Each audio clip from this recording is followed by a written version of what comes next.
Okay folks, I'm gonna do a kind of a little bit of a demonstration today on my desktop computer, a little tutorial for you where we'll illustrate some basic networking commands. Alright, and we're going to use a tool here called the command interpreter where we actually get to type things in from the command prompt, and I'll show you how we'll start this today. And you can do this Windows 7, this will work, Vista, Windows XP. I'm using Windows XP. Alright, and if I just go down here in XP, I need to type run. If I'm in Windows 7, I think I just type in a dialog box there. And the command I'm going to type in is CMD. And I hit enter after doing that. And that will bring up a command interpreter. And it's a black screen, and I'll have a flashing cursor, and I can begin my my exercises here. So we're going to work with, I think 3 different commands in this particular tutorial here. The first is IPCONFIG, and IPCONFIG is spelled exactly the way it sounds. I-P and then the word config, C-O-N-F-I-G. Once I type in a command, I have to hit enter. So I type in that command, and by the way, your command interpreter is not case sensitive. They can be lowercase, they can be uppercase, it can be a combination of the two. But in order for me to execute a command, I need to hit enter. I go ahead and do that. And then there's information that's displayed as a result of typing that command. And what I have here is this indicates to me what my IP address is. Mine on my machine is 10.56.4.63. And then the other important piece of information I'd like you to get out of this is the default gateway. And the gateway is where all my IP packets leave the building or leave my facility. And so for instance, this is the gateway is the router or the point where any packets of information, any data that is going out on the internet, this is where it's routed to.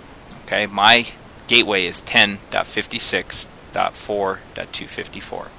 Okay, alright, so that's the IPCONFIG command. Let me show you a couple other commands here. One is the ping command, and ping very simply just tests the presence of another system somewhere out on the network or the internet. Alright, I always think there's an old Verizon, I believe it's Verizon commercial, where throughout the commercial a person working with the cell phone is always saying, "Can you hear me now? Can you hear me now?" That's what ping does. Ping is just a way for two computers to, or two, I should say, nodes, because a computer could also be a router, it could be a handheld device, that can test to make sure that each one is there. Alright, so I'm going to start real simply here by pinging, P-I-N-G, excuse me, my own IP address. Okay, which sounds like it doesn't make a lot of sense, but we'll go ahead and execute this. And what this does is this will make sure that I'm out there on the internet. Okay, so I ping my own IP address. You'll see ping gives me a reply. Alright, and I actually by default send three queries out there, and I say, "Can you hear me now?" and then it replies. "Hear me now," and then it replies. "Can you hear me now?" and then it replies. So it does that 4 times. Okay, let's ping another address, and let's ping my gateway. Okay, so I'm going to ping my instance 10.56.4.254. Let me see what kind of response I get. Okay, my gateway's out there, and it's indicating me that it hears me by sending 4 responses. Okay, great. Let's try something different now. Let's try and ping an IP address that maybe is down, or one that is not going to give me a response, and let's see what we get. Okay, so I'm going to ping one. We'll try a couple different ones here. We'll try we'll just randomly try one here and see if this IP address is up in the building. And so I'm pinging a IP address 10.56.4.22. You can see right now this machine is not available. And so I'm getting a request timed out, request timed out. I'll let that finish up there. Okay, so there's a unsuccessful ping. Alright, let me do one other exercise here, and I'll teach you a third command here, and this command is known as HOSTNAME. I'll go ahead and type it, HOSTNAME, one word, and I hit enter again, and it gives me the name of the computer I'm working from. Okay, so this is the friendly name of my computer rather than the IP address. And my computer name is MCT8014D01. Every computer needs to have a unique name. And I think a nice correlation here is the telephone book. Alright, so when we go to look for somebody that we want to call, we need to know their phone number. Their phone number is a lot like their IP address. Okay, that allows the two systems to communicate. With a modern device like a cell phone, I don't spend much time remembering phone numbers anymore because I have them all programmed in. And when I want to call somebody, I usually just search my directory and just find their name, and their names are organized in a friendly manner so I know who they are and I don't have to remember phone numbers anymore. Okay, we'll use this analogy a little bit more when we talk about DNS in my next tutorial here. But let's use the ping command again now that I know my host name.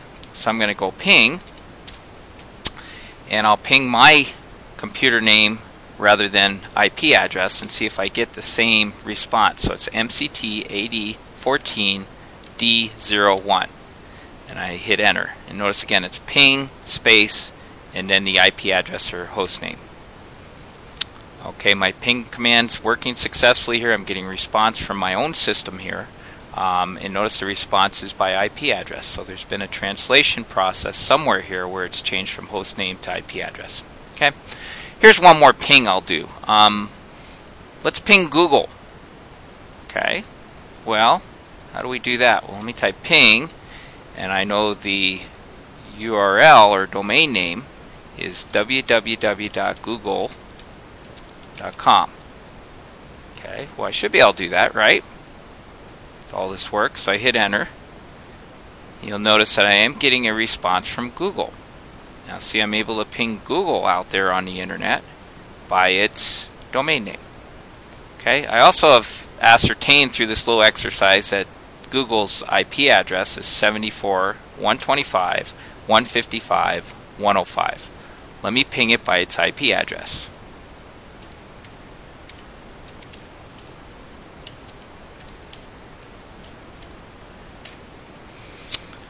And here we are, successful with the response from Google. Okay, so to review, first we opened up a command interpreter. We did that by going to File, or going to the Start menu. And in XP you need to type Run. Vista and Windows 7, you just type it in the dialog box. I type in command CMD, hit OK. That brings up a command prompt.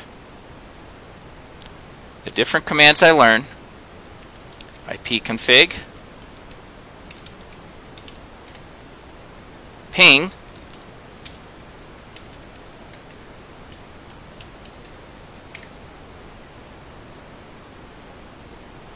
and hostname.